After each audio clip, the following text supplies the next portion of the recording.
Isa akong dalagang Pilipinang hinubog sa kandungan ng perlas ng silangan. Sa aking mahahabang buhok na maihahambing ang kadiliman ng gabi, makikita ang katangiang pinagpasapasahan ng aming lahi. I am a fellow in line of descent of dragons. 我是一个中国人. I am molded in time by the sleeping giant of the mainland. Just like every porcelain, antique treasured by our people, the lightness of my complexion is a glowing reflection of the distinct features passed in every lineage of our ancestry. Sa aking mga matang banayad sa pagtanaw sa inirog na pinagpipitagang bansa, masasaksihan ang pagmamahal na sadyang dakila. Isa akong binibining tulad ng aking tinubuang lupa ay ubod ng yumi at ganda. Ngunit ano nga ba ang nangyari sa Pilipinas kong mahal? Sino nga ba ang mga dayuhang nabighani sa aking inang bayan na sa kalaunan ay humubog sa marikit kong pagkatao? And in every look, my eyes clearly outlined who I am, a persona embedded with a profound love for my motherland. I am a firm in thought and in deed, inviolable just like the land of my origin, but despite of the sanctity of the sleeping dragon in me, a small yet wonderful culture has managed to transcend the entire of my well-being. Ako si Maria. 我是庄敏欣, and this is our journey towards uncovering the realms of history that started a combination between two distinct lineages, so different in nature and in form, yet were merged to become one.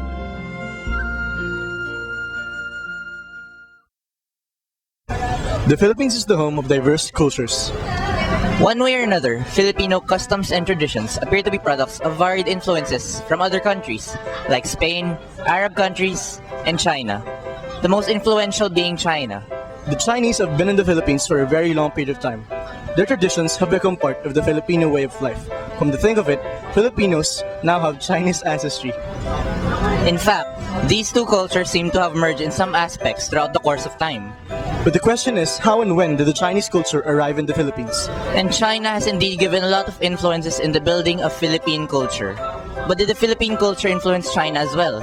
Enough with the questions, let's proceed with the answers. This is Chinoy, short documentary on the fusion of Filipino and Chinese culture.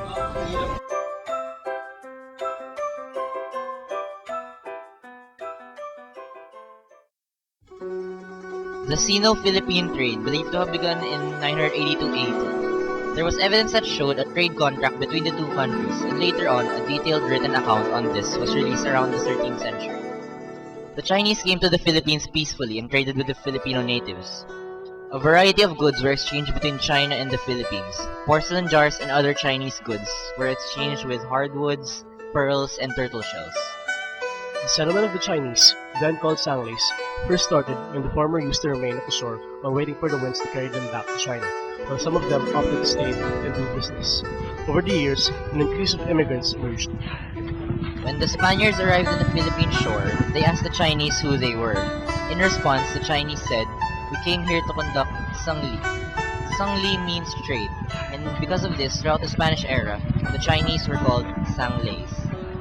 Sanglays were confined in a parian or a separate enclave that isolated them because of fear of the Spanish in their growing numbers. The Chinese Christians were the only ones allowed to go out of the boundary. The Sanglays is the backbone of the economy at that time. Inside Intramuros, Chinese people were seen engaged in all sorts of crafts, such as baking, carpentry, masonry, and more. Like the Filipinos, Chinese were also discriminated during the Spanish regime. It was only during 1790 that the isolation of the Chinese was lifted. The Chinese were then allowed to cross Pasig River and reside across it in areas such as Binondo, San Nicolas, and Santa Cruz. However, they were still subject to Spanish rule. The exchange of customs and cultures came as Filipino-Chinese interacted. Soon, the assimilation of cultures became integral parts of the Filipino way of life. The relationship of Filipinos and Chinese were deepened by the continuous process of intermarriage between the two races, and they're born mestizos and mestizas, or as we call them today, the Chinoys.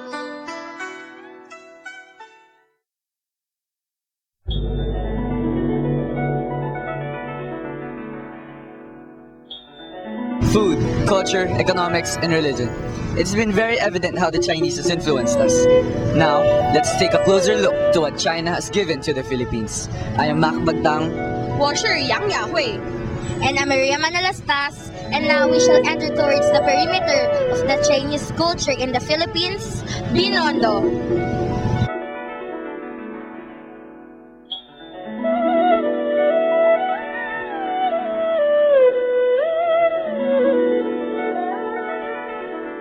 Buddhism is the official religion of China, which is clearly shown here in Chinatown.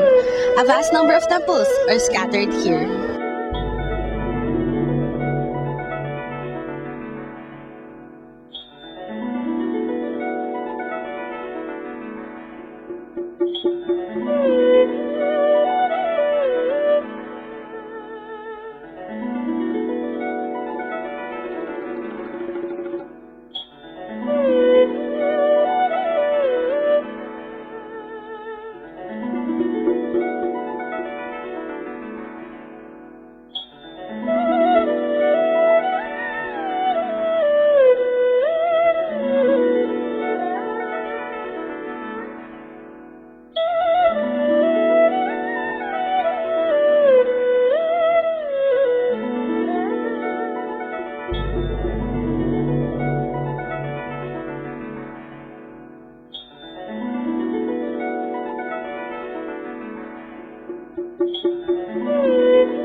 First up, the very famous 999 Mall, which is also known as the Wholesaler's Paradise and Shopper's Delight.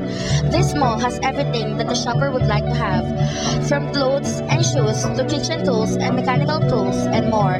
Name it, 999 has it all in their most convenient price.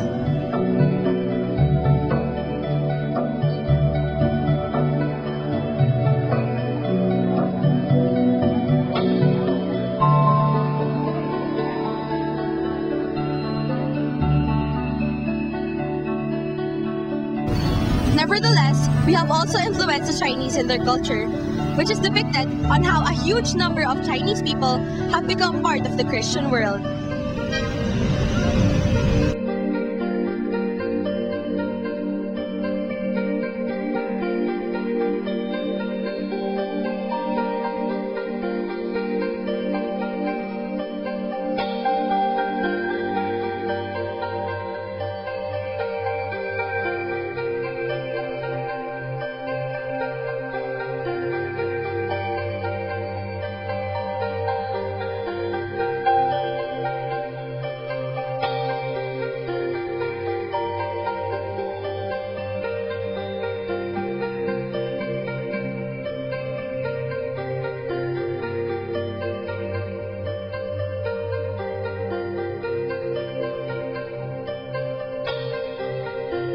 Schools exclusive for the Chinese are also seen inside Chinatown. These schools offer education which is patterned with the Chinese education curriculum. These schools merely show the necessity of establishing a system of Chinese education here in the Philippines so as to cope with the increasing number of Chinese residents in the Philippines who still need to be fenced according to their own heritage in spite of living in a different country.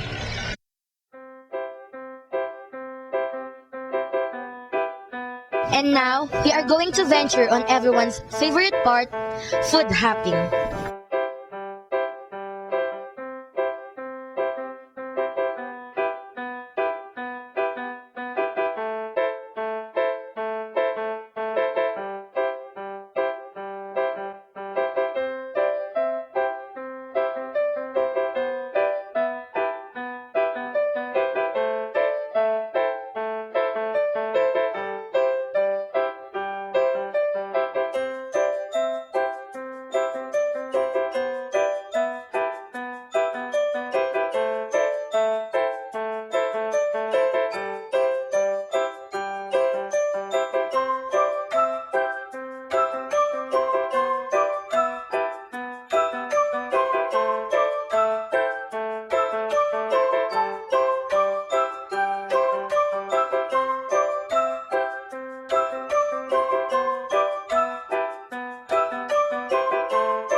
Our last stop will be riding a kalesa.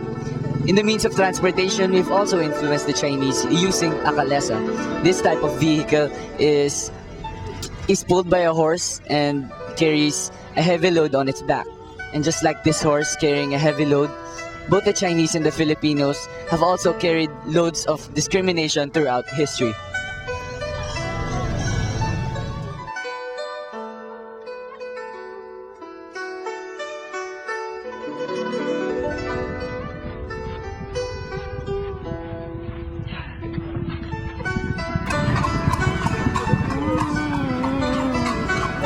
Shaping the tires.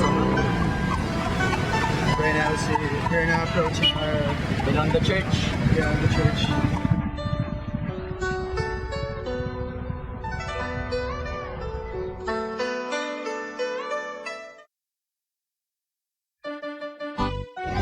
After touring around Chinatown, we are now at Quiapo, one of Manila's finest trademark.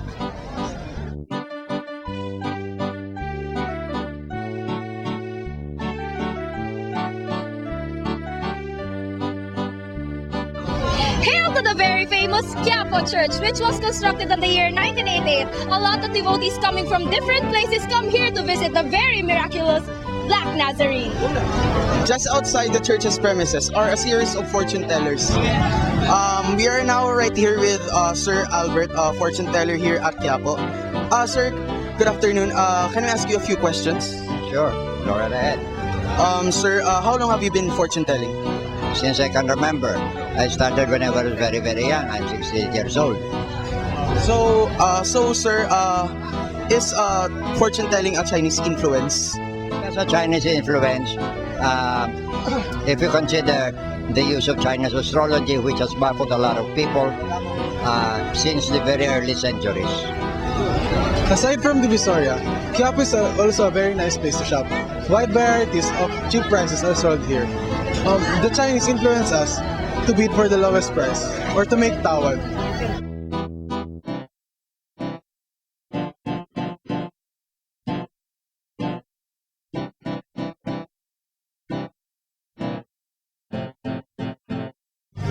Aside from fortune telling, Quiapo also has its trademarks of selling gayumas or artifacts of witchcrafts.